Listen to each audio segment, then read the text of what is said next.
एक किसान ने अपने परिश्रम से बहुत पैसा कमाया। बहुत सारी ज़मीनें खरीदी, गाय भैंस ली, कई नौकर चाकर उसके खेत में काम करने लगे और अब उसकी लाइफ बहुत अच्छी हो गई थी और वह आराम से अपना जीवन जीने लगा। कुछ समय बाद उस किसान की मृत्यु हो गई। अब सारी जिम्मेदारी उसके बेटे पे आ गई और उसका बेटा बहुत आलसी था। वह कभी भी परिश्रम का महत्व नहीं समझता था।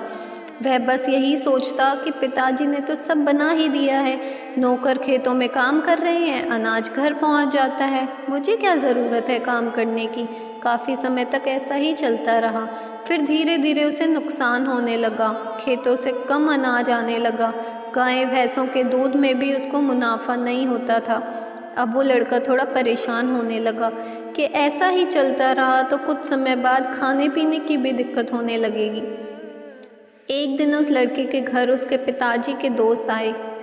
उन्हें पहले से ही पता था लड़के के बारे में कि ये बहुत आलसी है। वो जानते थे कि इसे समझाने का कोई मतलब नहीं है, इसलिए उन्होंने उस लड़के की भलाई के लिए उससे कहा, बेटा तुम्हारे घर की ये स्थिति देखकर मुझे बहुत दुख हो रहा है। जब तुम्हारे पिताजी थे तो सब बहुत अच्छा चलता था, पर अब ये सब देखकर मुझे ऐसा लग रहा है कि वो उपाय तुम्हें भी बताऊं जो मैंने तुम्हारे पिताजी को बताया था, जिसकी वजह से तुम्हारे पिताजी इतने अमीर बन गए थे। लड़का बहुत खुश हुआ।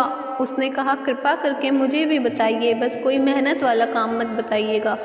उन सज्जन ने कहा, नहीं बेटा, इसमें कोई मेहनत का काम नहीं, तुम्हें तो बस सफ़ेद हंस के दर्शन करने हैं। वो हंस मानसरोवर पे रहता है और सारे पक्षियों के जागने से पहले ये आता है और शाम होने से पहले चला जाता है। बस ये पता नहीं कि वो कब आएगा, पर एक बार जो कोई भी उसका दर्शन कर लेता है तो ज़िंदगी भर उसे कभी कोई कमी नहीं होती। बिना मेहनत के ही उसके पास सब आता रहता है। लड़का बहुत खुश हुआ और दूसरे ही दिन सुबह घर से बाहर निकला और उस हंस की तलाश में अपने खेतों की तरफ गया। वहाँ उसने देखा कि एक आदमी उसके खेतों से अनाज चुरा रहा था। खेत के मालिक को देखकर शर्मिंदा हुआ और माफ़ी मांगने लगा।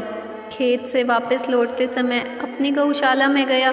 वहाँ उसने देखा कि गाय भैंस की रखवाली करने वाला ही गाय का दूध दही कर अपने घर लेकर जा रहा है और लोगों को बांट रहा है। ऐसा करने के लिए उसने रखवाले को डांट लगाई और वापस घर आ गया। नाश्ता करने के बाद तुरंत वो हंस के दर्शन के लिए खेतों में चला गया।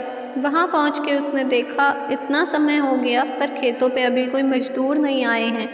जब मजदूर आए तो उन्हें भी डांट लगाई। इस तरह वह जगह जगह गया। उस दिन वहाँ अपने होने वाले रोज़ नुकसान से वह बच गया। सफ़ेद हंस की तलाश में वो लड़का रोज़ सुबह उठता और अपने घर से निकल जाता।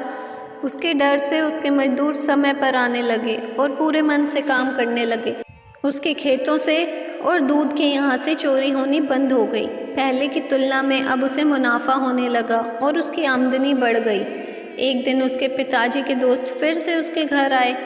उन्हें देख के लड़के ने बोला कि सफ़ेद हंस तो अभी तक नहीं दिखा मुझे, पर उसकी खोज में ही जब से मैं लगा हूँ तब से मुझे बहुत लाभ होने लगा है। पता नहीं वो जिस दिन दिखेगा उस दिन क्या होगा। उसके पिताजी के दोस्त हंसने लगे और बोले, तुम अभी तक नहीं समझे, परिश्रम करना ही वो सफ़ेद हंस है। परिश्रम का फल हमेशा उजाले की तरफ होता है। जो परिश्रम करना बंद करके अपने काम नौकरों पर छोड़ देते हैं उसे हमेशा नुकसान का सामना करना पड़ता है, और जो खुद परिश्रम करके अपने तथा अपने लोगों की देखभाल करता है वही संपत्ति और लोगों से सम्मान पाता है। परिश्रम का महत्व, ये कहानी हमें ये शिक्षा देती है कि कमजोरी और या फिर आलस करने से कुछ नहीं होता, बल्कि जो कुछ है वो भी चला जाएगा।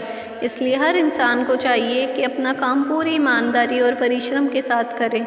ये कहानी परिश्रम का महत्व आपको कैसी लगी कमेंट में ज़रूर बताना। वीडियो अच्छी लगी हो तो वीडियो को लाइक करना, चैनल को सब्सक्राइब करना, वीडियो को ज़्यादा से ज़्यादा शेयर करना। Thank you.